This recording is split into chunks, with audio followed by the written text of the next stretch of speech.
નમસ્કાર વિદ્યાર્થી મિત્રો, આજે આપણે બાયોટેકનોલોજી ચેપ્ટર જે છે એનો છેલ્લો ટોપિક આજે ભણી અને આ ચેપ્ટર જે છે આપણું પૂરું થઈ જશે. આ જે ટોપિક જે છે કે નૈતિક પ્રશ્નો અને બાયોપાયરેસી જૈવ તસ્કરી છે. ઓકે, આ ટોપિક જે છે એની અંદરથી કંઈક પ્રશ્નો ખાસ આવતા નથી, પણ એની અંદરથી જે લોજિક જે છે એ તમારે ખાસ સમજવા જેવું છે કે આ બંને શું કહેવા માગે છે. આની અંદર આપણે અમુક કોન્સેપ્ટ જે સમજવાના છે. એક છે કે નૈતિક પ્રશ્નો, ઇથિકલ ઇસ્યુ, પછી જૈવ તસ્કરી, બાયોપાયરેસી, જૈવ પેટન્ટ કોને કહેવાય, આ બધા શબ્દો આની અંદર આપણે સમજવાના છે. ઓકે, અત્યાર સુધી આપણે જોયું કે બાયોટેકનોલોજી જે છે એ ફક્ત ને ફક્ત કોના ફાયદા માટે છે? એ મનુષ્યના ફાયદા માટે જ છે. એ વસ્તુ તમારે ખાસ ધ્યાનમાં રાખવાની. ઓકે, તો બાયોટેકનોલોજી, ઓકે, હવે આ જે બધા પ્રયોગો થાય છે, કંઈ પણ પ્રોડક્ટ બનાવવામાં આવે, કોઈ વેક્સિન બનાવવામાં આવે, ઓકે, કોઈ પાર્જનિક પ્રાણીઓ તૈયાર કરવામાં આવે, કોઈ વનસ્પતિની વેરાયટી તૈયાર કરવામાં આવે. ઓકે, હવે એના અમુક ફાયદા પણ હોય અને અમુક નુકસાન પણ હોય. ઓકે, એની બે વસ્તુ, કાં તો એના ફાયદા પણ થતા હોય, એના નુકસાન પણ થતા હોય. ઓકે, હવે આપણને ખ્યાલ છે બાયોટેકનોલોજી એવી વસ્તુ છે ફક્ત મનુષ્યના ફાયદા માટે જ છે. ઓકે, હવે ઘણીવાર શું થાય કે કોઈ પણ જાતના નિયમન વગર આ પ્રકારના અખતરા કરવામાં આવે તો શું થાય? તો ઘણા બધા પ્રોબ્લેમ ક્રિએટ થાય છે. ઓકે, હવે દેખો, ધારો કે વેક્સિન છે, રસી કોઈ તૈયાર થાય છે. ઓકે, ધારો કે આ પર્ટિક્યુલર કોઈ વેક્સિન બને છે, બરાબર. ઓકે, આ રસી ફોર એક્ઝામ્પલ આને આ ઉંદર ઉપર ટ્રાય કરવામાં આવે છે. ઓકે, ઉંદર ઉપર ટ્રાયલ કર્યા પછી જ આ વેક્સિન જે છે કોને આપવામાં આવશે? મનુષ્યને. ઓકે, બરાબર. એટલે ડાયરેક્ટ મનુષ્યને આપવામાં આવતી નથી. પહેલાં એ બીજા પ્રાણીઓને આપવામાં આવશે અને ટ્રાયલ કરવામાં આવશે. એમાં સક્સેસફુલ જશે, ધારો કે આને આપવામાં આવી, ધારો કે આ સક્સેસફુલ થઈ ગયું, આને કશું જ નુકસાન કરતું નથી. ઓકે, પછી જે મનુષ્યને આપવામાં આવશે. ચલો, અહીંયા સુધી કશું પ્રોબ્લેમ નથી. પણ ધારો કે આ વેક્સિન છે એની કોઈ આડઅસર થાય તો આ ઉંદરનું શું થવાનું? આમના ઉપર તો એને નુકસાન થવાનું, એમનું તો મૃત્યુ થવાનું, બરાબર છે. તો આવી રીતે અલગ અલગ પ્રાણીઓ જે છે આવા પ્રયોગો દરમિયાન એમને ભોગવવું પડે છે, બરાબર છે. એમને અલગ અલગ પ્રકારના પ્રોબ્લેમ જે છે. તો આપણા માટે તો આ ભાઈ કે મોટી વાત નથી કે ઉંદર મરે છે, પણ એના કારણે અમુક પ્રશ્નો ઉદ્ભવતા હોય. સમાજના દરેક વર્ગ જે છે એમાંથી અમુકને આ પ્રકારનો પ્રોબ્લેમ છે કે ભાઈ આવું તમે ના કરી શકો. ઓકે, તો આ પ્રકારના જે પ્રોબ્લેમ થતા હોય, ધારો કે કશું જ નથી થતું તો કે ભાઈ ઇથિકલી ઓકે છે, પણ ધારો કે પ્રોબ્લેમ થતા હોય તો એના લીધે જે પ્રશ્નો ઉદ્ભવે એને ઇથિકલ ઇસ્યુઝ કહેવાય, નૈતિક પ્રશ્નો કહેવાય. ઓકે, તો શું કરવું પડે?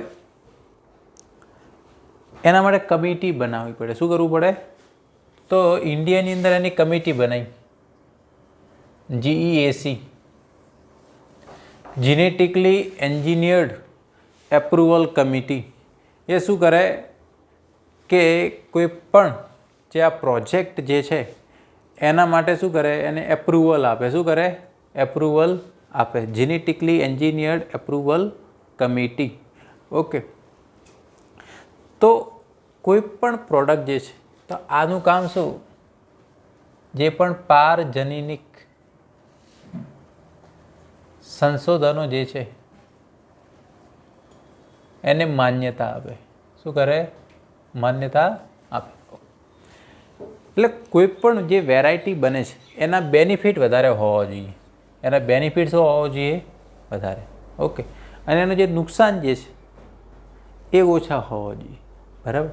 તો એના જેટલા બેનિફિટ વધારે અને નુકસાન જેટલા ઓછા હશે તો જ એને એપ્રુવલ મળશે, નહીંતર મળશે નહીં. પણ ધારો કે એને નુકસાન વધારે છે, બરાબર, તો એને એટલું બધું એપ્રુવલ મળશે નહીં. તો GEAC જે છે એને માન્યતા આપશે ઓકે. નહીં તો બધા આડેધડ બધા પ્રયોગો ચાલુ જ રાખે, બરાબર છે, પણ એનું એપ્રુવલ મેળવવું જરૂરી છે. ઓકે, ચાલો હવે વાત આવે પેટન્ટની.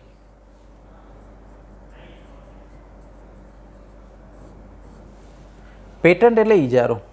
ઓકે, કે કોઈ પણ સંશોધન થાય છે, કોઈ પણ સંશોધન થતું હોય, નવું રિસર્ચ બનતું હોય, કોઈ નવી વેરાયટી બનાવે છે, નવા પ્રકારની કોઈ પ્રોડક્ટ બનાવે છે, તો એના ઉપર જે તે વ્યક્તિનો હક હોય, જે એનું રિસર્ચ કરતો હોય એનો, બરાબર, તે એનું પેટન્ટ કહેવાય. બરાબર. એમાંથી જે પણ પછી આગળ ભવિષ્યમાં જે પણ પ્રોસેસ થાય તેનો બધો લાભ એને મળવો જોઈએ, એ કહેવાય પેટન્ટ. શું કહેવામાં આવે? પેટન્ટ. અને જ્યારે એ રિસર્ચ થતું હોય તો એના બદલામાં એને જે ઇજારો આપવાની પ્રોસેસ છે, બરાબર છે.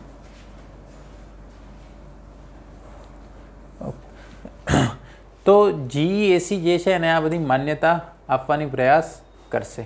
ચાલો હવે ઘણીવાર શું પ્રકારના પ્રોબ્લેમ થાય છે કે આમાં જે પ્રશ્ન એ રીતે થાય કે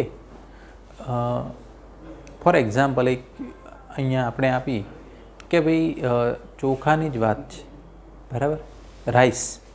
ઓકે,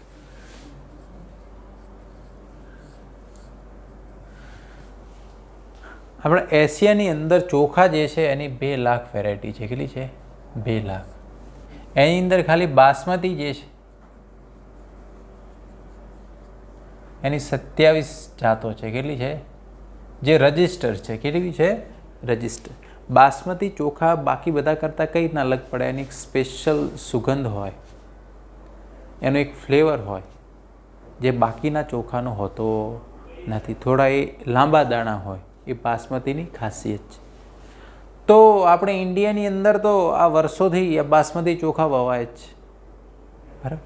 પણ થયું શું કે જે 1977માં જે અમેરિકાની કંપની છે યુએસની અંદર એનો પેટન્ટ મેળવી લીધો. યુએસની કંપનીએ શું કર્યો? બાસમતી ચોખાનો પેટન્ટ લઈ ગયા ત્યાં. ઓકે, એટલે અને ત્યાં એની જે કંપની હતી યુએસ પેટન્ટ અને ટ્રેડમાર્ક જે કાર્યાલય હતું, બરાબર છે, એને એનું એપ્રુવલ આપી દીધું. બાસમતી ચોખાને શું કરી દીધું? એનું પેટન્ટ આપી દીધું. શું કરી દીધું? પેટન્ટ આપી દીધું. ઓકે, ત્યાં જઈને એમણે શું કર્યું? જે આ બાસમતી વેરાયટી હતી એને, આ જે બાસમતી ચોખા હતા એને ત્યાં જઈ અને જે અર્ધવામન ચોખા જોડે એનું હાઇબ્રિડાઇઝેશન કરાવ્યું. અને આમાંથી એમણે એવું કીધું કે આગળ તો એક બાસમતીની એક નવી જાત તૈયાર કરી. શું કર્યું? નવી જાત તૈયાર. પણ હવે તમે વિચારો, આ જે નવી જાત બની પણ આનો સોર્સ શું છે? બાસમતી જે આપણે ઇન્ડિયામાં હતા, બરાબર. તો આ કહેવાય જૈવ તસ્કરી કહેવાય. શું કહેવાય? જૈવ તસ્કરી. હવે થાય શું? આ પેટન્ટ વસ્તુ શું છે કે ધારો કે અમેરિકાને આ પેટન્ટ મળી ગયું બાસમતી ચોખાનું, તો હવે થાય શું? આપણે બાસમતી ચોખા ઉગાડી શકીએ નહીં. આપણે ઉલટાનું એમના પાસેથી એ ચોખા ખરીદવા પડે. શું કરવા પડે? કારણ કે એમની જોડે પેટન્ટ છે બાસમતી ચોખાનું, બરાબર છે. તો વેરાયટી આપણી, બરાબર છે, એને નવા સ્વરૂપે મોડિફાય કર્યું એમને, અને એવું થાય તો પછી આપણે બાસમતી જે છે એની વેરાયટી, તો આનું રજિસ્ટ્રેશન કરાવવું પડે. શું કરવું પડે? બરાબર છે. તો જ્યારે પેટન્ટ જ્યારે કોઈ પણ મેળવે છે તો એને કહેવું પડે કે ભાઈ આ જે છે અમારી વેરાયટી છે. આવું ને આવું થવા જઈ રહ્યું હતું હળદર અને ચોખા ઉપર, હળદર અને લીમડામાં. આપણે ઇન્ડિયા પાસે લીમડાનું પેટન્ટ છે, નીમ ટ્રીનું, બરાબર છે. આમાંથી કોઈ પણ પ્રોડક્ટ જે છે બહારની કન્ટ્રીવાળા બનાવી શકે નહીં, બરાબર છે. એનું પેટન્ટ આપણી જોડે જ છે, પહેલાં પરમિશન આપણી જોડે લેવી પડે. ઓકે. આપણે ઇન્ડિયામાં તો કેવું છે, વર્ષોથી જે બધું આયુર્વેદની અંદર અલગ અલગ જે વનસ્પતિ અને જડીબુટ્ટી તરીકે ઉપયોગ થતો હોય, એમાં લીમડાનું તો તમને ખ્યાલ છે, હળદર એન્ટિસેપ્ટિક છે, એન્ટીબેક્ટેરિયલ એજન્ટ છે, એનો વર્ષોથી ઉપયોગ થતો જ આવ્યો છે. પણ એનું રજિસ્ટ્રેશન કરાવવું પડે. શું કરવું પડે? એને પેટન્ટ લેવી પડે. ઓકે. તો કોઈ પણ પ્રકારની પરવાનગી વગર બીજા કોઈ આંતરરાષ્ટ્રીય સંગઠન છે એની પેટન્ટ મેળવી લે અને કોઈ નવા સ્વરૂપે રજૂ કરતે, તો એકવાર એમની પેટન્ટ લાગી જાય પછી આપણે એમાં કશું કરી શકીએ નહીં. આમાં પણ આવું થવા જઈ રહ્યું હતું, પણ એને રોકવામાં આવ્યું કે ભાઈ આ તો અમારી પેટન્ટ છે, બરાબર. ઓકે. તો આ બધું જે છે આની બાબતમાં આ બધું ધ્યાન રાખવું પડે. ઓકે. તો આના અંદર આ જન આક્રોશ પણ છે કે ભાઈ આ પ્રકારનું બધું થઈ રહ્યું છે તો શું થાય. ઓકે. આવું જ એક બીજું ઉદાહરણ છે કે દક્ષિણ આફ્રિકાની એક વેરાયટી છે પેન્ટાડ્રી પ્લાન્ટ્રા બ્રાઝિયાના.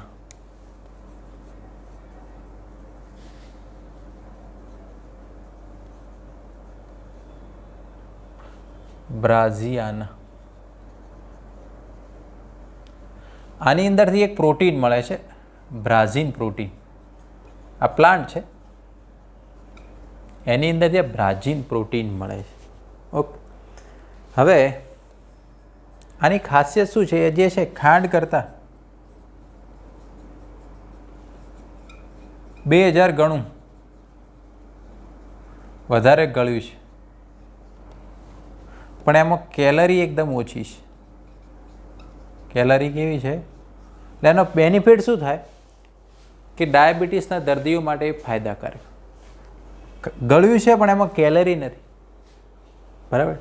અમેરિકાવાળાએ શું કર્યું? આનો પેટન્ટ મેળવી લીધો, બરાબર છે. ઓકે. અને આના પેટન્ટ મેળવી અને આને મિક્સ કર્યું મકાઈ સાથે,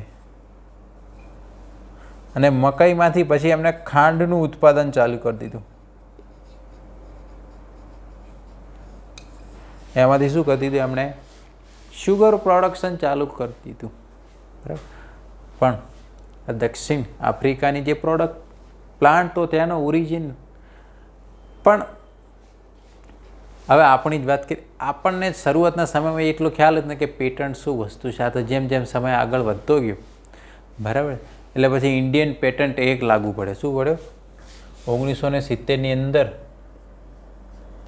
જે ઇન્ડિયન પેટન્ટ એક્ટ આવ્યો, અરે એના આખા નિયમો બનાવવામાં આવે કે કોઈ પણ નવું રિસર્ચ થાય છે, બરાબર, તો એપ્રુવલ લેવું પડે, બરાબર છે. નવું સંશોધન હોય, નવી કોઈ પ્રોડક્ટ હોય, બરાબર છે, તો આખી એની પ્રોસિજર કરવી પડે. ડાયરેક્ટલી કશું થાય નહીં. ઓકે. તો આ જૈવ પેટન્ટની વાત છે. કોની વાત છે? જૈવ પેટન્ટ. ઓકે. આપણે અમુક ઉદાહરણ આપ્યા રહ્યા, બરાબર, કે પેટન્ટ શું વસ્તુ હોય. જૈવ તસ્કરીની વાત કરી, બાયોપાયરેસી. ઓકે. કે ભાઈ બાયોપાયરેસી. ઓકે. બાયો મીન્સ લિવિંગ, જીવંત વસ્તુની કોઈ તસ્કરી થાય અને બાયોપાયરેસી કહેવામાં આવે. ઓકે. હવે થાય શું? ધારો કે કોઈ વનસ્પતિ છે, પ્રાણીઓ છે, એની કોઈ વેરાયટી છે, બરાબર. ઓકે. હવે આપણી ઇન્ડિયાની વાત કરી તેમાં આપણી અંદર બાયોડાયવર્સિટી ખૂબ જ વધારે છે. હવે થાય કેવું? ફોર એક્ઝામ્પલ કે ધારો કે આપણા જે આદિવાસી લોકો હશે, બરાબર, એ વર્ષોથી જંગલોમાં રહે છે, એ કોઈ દિવસ હોસ્પિટલે જાય છે? નો. ઓકે. પણ એમના જોડે એ જડીબુટ્ટીઓનું નોલેજ હોય કે ભાઈ આ પ્રકારનો પ્રોબ્લેમ થાય છે, આનો ઉપયોગ કરો, આનો ઉપયોગ કરો, એનું નોલેજ એમના જોડે હોય, બરાબર. તે એમાંથી બધી પ્રોડક્ટ તૈયાર કરતા હોય અને પોતાના માટે ઉપયોગ કરતા હોય. હવે જે મલ્ટીનેશનલ કંપનીઓ શું કરે કે જે આ ટ્રાઇબલ પીપલ જે છે એમના જોડેથી આ નોલેજ લે કે તમે કઈ રીતના પ્રોસેસ કરો છો. એમના જોડે નોલેજ લે અને એને પછી નવા ફોર્મમાં રજૂ કરે એની પ્રોડક્ટ બનાવવાનું ચાલુ કરે તો આ વસ્તુ શું છે? બાયોપાયરેસી. શું છે? બાયોપાયરેસી. આપણા જે બાસમતી ચોખાનો જનન રસનો પેટન્ટ અમે યુએસવાળા લઈ ગયા, ત્યાં પેટન્ટે મેળવી લીધી કે ભાઈ બાસમતી ટ્રેડમાર્ક અમારો છે. ઓકે, આવું જ પ્રોબ્લેમ. કારણ કે દેખ, તો જેનું પાસે નોલેજ છે એને એનો બેનિફિટ મળવો જોઈએ, એને પેટન્ટ મળવી જોઈએ, એનો ફાયદો એને થવો જોઈએ. બરાબર છે? આ જ બાસમતી વેરાયટી આપણે ત્યાંથી લેવી પડે. બરાબર, ખ્યાલ આવી રહ્યો છે? તો આને થાય શું? એને જોડે નોલેજ તો લીધું પણ એને જે પૂરતો ઇજારો ના મળે. શું ના મળે? તો એના માટેના બધા નિયમો બનાવવામાં આવ્યા ઇન્ડિયન પેટન્ટ એક્ટની અંદર. ઓકે, તો આ બધું ધ્યાનમાં રાખવું પડે. ઓકે, હવે દેખો, નૈતિક પ્રશ્નોની થોડી વાત કરી દઈએ કે જનરલી પ્રોબ્લેમ શું થતા હોય. બરાબર, કોઈ પણ નવી પ્રોડક્ટ આવે, બરાબર, તો એ આપણા માટે ફાયદાકારક છે કે નુકસાનકારક? બરાબર, એનું એપ્રુવલ પ્રોપર લેવું પડે. બેનિફિટ જેટલા વધારે છે એટલું સારું છે, બેનિફિટ ઓછા હોય તો એને એપ્રુવલ મળે નહીં. આ બધી બાબતો તમારે આની અંદર ધ્યાનમાં રાખવાની. તે એકદમ ઇઝી ટોપિક છે.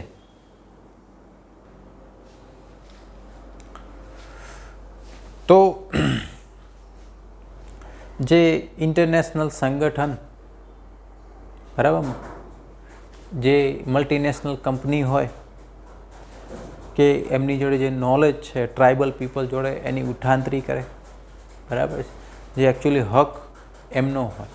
બરાબર, દેખો, વર્ષોથી આપણે હળદર અને લીમડો જે છે એનો ઉપયોગ કરતા મેં જોવો છો. લીમડાના દાંતણ ઓનલાઈન મળે છે. લીમડો જે છે એનું દાંતણ જે છે ઓનલાઈન મળે છે. તમે સર્ચ કરીને જોજો. બરાબર છે? $600 ને $500 ને અહીંયા આપણે કોઈ ઉપયોગ એ નહીં કરતો. બરાબર છે? તો એમને આપણા લીમડામાંથી જે પણ વેરાયટી બનાવવી હોય પરમિશન લેવી પડે આપણા જોડે, કારણ કે એનો પેટન્ટ આપણી જોડે છે. હવે ઘણીવાર કેવું થાય, અમુક જે ઇથિકલ ઇસ્યુની વાત કરવામાં આવે કે આપણે કે એક નોર્મલ પ્લાન્ટ હોય અને આપણે બાયોટેકનોલોજીનો ઉપયોગ કરી અને જેનેટિકલી મોડિફાઈડ પ્લાન્ટ તૈયાર કરીએ. બરાબર, એટલે એ પ્લાન્ટ જે છે નોર્મલ કરતાં તો અલગ જ હોવાના. બરાબર, એટલે એના જોડે કોમ્પિટિશન થાય. નહીં શું થાય? કોમ્પિટિશન. ફોર એક્ઝામ્પલ આપણે એક બેક્ટેરિયાનું લઈએ. ધારો કે આ એક નોર્મલ બેક્ટેરિયા છે અને બીજું એક જીનેટિકલી મોડિફાઈડ બેક્ટેરિયા છે. હવે જે જીનેટિકલી મોડિફાઈડ પરિવર્તિત બેક્ટેરિયા હશે એના એડવાન્સ કેરેક્ટર હશે. કેવા હશે? કારણ કે મોડિફાઈડ છે. તો જ્યારે પ્રાકૃતિક પરિસ્થિતિમાં જ્યારે બંનેનો એક સાથે આવે છે ત્યારે કોમ્પિટિશનમાં હંમેશા આ આગળ નીકળી જશે. બરાબર છે? તો જે સામાન્ય છે, નોર્મલ, અનમોડિફાઈડ છે, એમને એમનાથી કોમ્પિટિશનમાં એ પાછળ રહી જશે. તો એમને એ સહન કરવું પડે કે ભાઈ આ રીતનું છે. તો કોઈ પણ સજીવ જે છે એના તમે જનીનોમાં ફેરફાર કરો એક રીતે ગેરલાયક છે. કેવું છે? પણ આ તો બધું મનુષ્યના ફાયદા માટે કરવામાં આવે છે. જે બીટી વેરાયટી છે એનો બધો ખાવામાં એટલો બધો ઉપયોગ કરવામાં આવતો નથી. આપણે બીટી કોટનનું જ ઉદાહરણ આપીએ ને, બીટી કોટનનું નુકસાન પણ છે. એ શું કરે? ઈયળોને મારે. ઓકે, પણ તમને ખ્યાલ હોય તો પતંગિયા પણ ઈયળમાંથી જ બનતા હોય. બરાબર, શરૂઆતમાં ઈયળ અવસ્થામાં હોય. તો એ ઈયળ જે છે આવા બીટી પ્રોડક્ટને ખાય છે એટલે એમનું પણ નાશ થાય છે. એટલે એનાથી પ્રોબ્લેમ શું થયો? જે પતંગિયા જે છે એની જૈવ વિવિધતામાં નાશ થવા. તો આ બધા શું કહેવાય? ઇથિકલ ઇસ્યુ કહેવાય. શું કહેવાય? Ethical issue. જે આ બધી પરિસ્થિતિમાં એ અમુક તો આ નુકસાનકારક કહેવાય. શું કહેવાય? નુકસાનકારક. તો અહીંયા આપણે 3 ટોપિક સમજ્યા કે જે ઇથિકલ ઇસ્યુ, બરાબર, જૈવિક તસ્કરી. કદાચ તમને ખ્યાલ હોય તો જે એક મૂવી છે યમલા પંગલા દીવાના, એની અંદર પણ કંઈક આવું જ આવે છે. એની અંદર કંઈક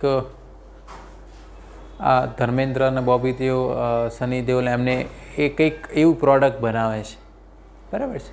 અને સામે જે વિલન હોય છે, બરાબર, એ એમની પ્રોડક્ટની ઉઠાંતરી કરી જાય છે, બરાબર. એટલે નોલેજ એમનું છે, પણ ગમે તે કારણોસર એમનું નોલેજ જે છે એની ઉઠાંતરી કરી અને એનું પ્રોડક્ટ સેલિંગ કરે છે. હવે એકચ્યુઅલી હક કોનો છે? જે સંશોધન કરતા છે એનો. તો એમાંથી જેટલું પણ બેનિફિટ મળે છે એમને મળવો જોઈએ. તો એની અંદર આ વસ્તુ આવે છે. એમાં બાયોપાયરેસી વર્ડિંગ એની અંદર યુઝ થાય છે કે જે મલ્ટીનેશનલ કંપનીઓ જે છે કે કોઈપણ પ્રકારની જાણ વગર આ જે નોલેજની ઉઠાંતરી કરે છે, એક પ્રકારની જૈવ તસ્કરી છે. અને પેટન્ટ, બાયોલોજિકલ પેટન્ટ, જૈવ પેટન્ટ જે છે આપવાની આખી મેથડ હોય. ઓકે. જૈવ પેટન્ટની અંદર અમુક વસ્તુ લાગુ પડે. પેટન્ટ એટલે શું? એવું નહીં કે ગમે તે, કંઈક નવું સંશોધન હોવું જોઈએ. એવું ના કે તમે કોઈ પ્રોડક્ટ બનાવી પણ ઓલરેડી એ બનેલી હોય, કંઈક નવું હોવું. ઓકે. હવે જે પ્રોડક્ટ જે છે એનાથી કંઈક ફાયદો થવો જોઈએ, બરાબર છે. કે પ્રોડક્ટનું બેનિફિટ શું છે, કંઈક હ્યુમન બિંગ માટે ઉપયોગી છે, તો એને એપ્રુવ મળશે, નહીં તો મળશે નહીં. એનો પ્રોસેસ કેવી છે, કે કઈ રીતના એ બનાવવામાં આવે છે, એ પણ અગત્યનું છે. હવે એવી રીતે બનાવવામાં આવે જેમાં બધું બીજા સજીવોને નુકસાન કરતું હોય તો, બરાબર છે, તો પછી એને એપ્રુવલ મળે નહીં. ઓકે. તો એની પણ એક આગવું મહત્ત્વ છે. તો જે ચોખા, બરાબર, એવી વસ્તુ છે કે ચોખા અને ઘઉં એવી વસ્તુ છે કે આપણે ઇન્ડિયામાં બધી જ જગ્યાએ ખવાય છે, બરાબર. ચોખા વધારે, બરાબર, કે આ વસ્તુ વગર તો ચાલે એમ છે નહીં, બરાબર. એમાં આ બાસમતી વેરાયટી જે છે બાકી કરતાં થોડીક અલગ છે એના ફ્લેવરમાં, એના સ્વાદની અંદર. ને એની અંદર આપણે આવું થઈ ગયું કે એનો પેટન્ટ જે છે યુએસવાળાએ મેળવી લીધો અને ત્યાં એમને પાછો પેટન્ટ આપી દીધો, પણ એનો ઓબ્જેક્શન ઉઠાવવું પડે. આ પ્રકારનું થાય તો એનું ઓબ્જેક્શન ઉઠાવવું પડે. પછી તો ખ્યાલ આવે, પછી તો શું, જે પણ આપણી જે વેરાયટીઓ હતી, બરાબર છે, એનું રજિસ્ટ્રેશન કરી એના પેટન્ટ મેળવી લેવામાં આવે, બરાબર. કારણ કે પછી એકવાર જેને પેટન્ટ મળી જાય એટલે સંપૂર્ણ હક એનો, બરાબર. ઘણીવાર એને ગેરફાયદા પણ, ધારો કે બાસમતી ઉપર પછી વધારે રિસર્ચ થવાનું હોય એ ના થાય, કારણ કે એના ઉપર બધો જે પણ ફાયદો હોય બધો એને જ થવાનો, જેનો પેટન્ટ હોય એને. એટલે ઘણીવાર આ પ્રકારના પ્રોબ્લેમ પણ થતા હોય છે. આ ટોપિકની અંદર જે પ્રશ્નો કઈ રીતના પૂછાઈ શકે, તો એક તો જીઈએસી છે, એનું શું કામ છે. ઓકે, ચલો. આજે જૈવ પેટન્ટ વસ્તુ શું છે, આજે બાસમતી રિલેટેડ જે પ્રોબ્લેમ છે એના વિશે ધ્યાન રાખવાનું. ઓકે. પછી હળદર અને લીમડાવાળું, આ એક એક્સ્ટ્રા ઉદાહરણ છે, એ તમારે ધ્યાન રાખવાનું. ઓકે. જૈવ તસ્કરી કોને કહેવાય? આપણે મલ્ટીનેશનલ કંપનીની વાત કરી કે જેની જોડે નોલેજ છે એની જોડે પૈસા નથી, અને જેની જોડે પૈસા છે એની જોડે નોલેજ નથી. ઓકે. તો આ રીતના થાય છે. ઓકે. એ જ વસ્તુ દેખો, આમને ખાંડનું ઉત્પાદન એક નવા જ સ્વરૂપે ચાલુ કર્યું. આ પણ એક બાયોપાયરેસી જ કહેવાય. ઓકે. આટલી વસ્તુ તમારે આની અંદર ધ્યાનમાં.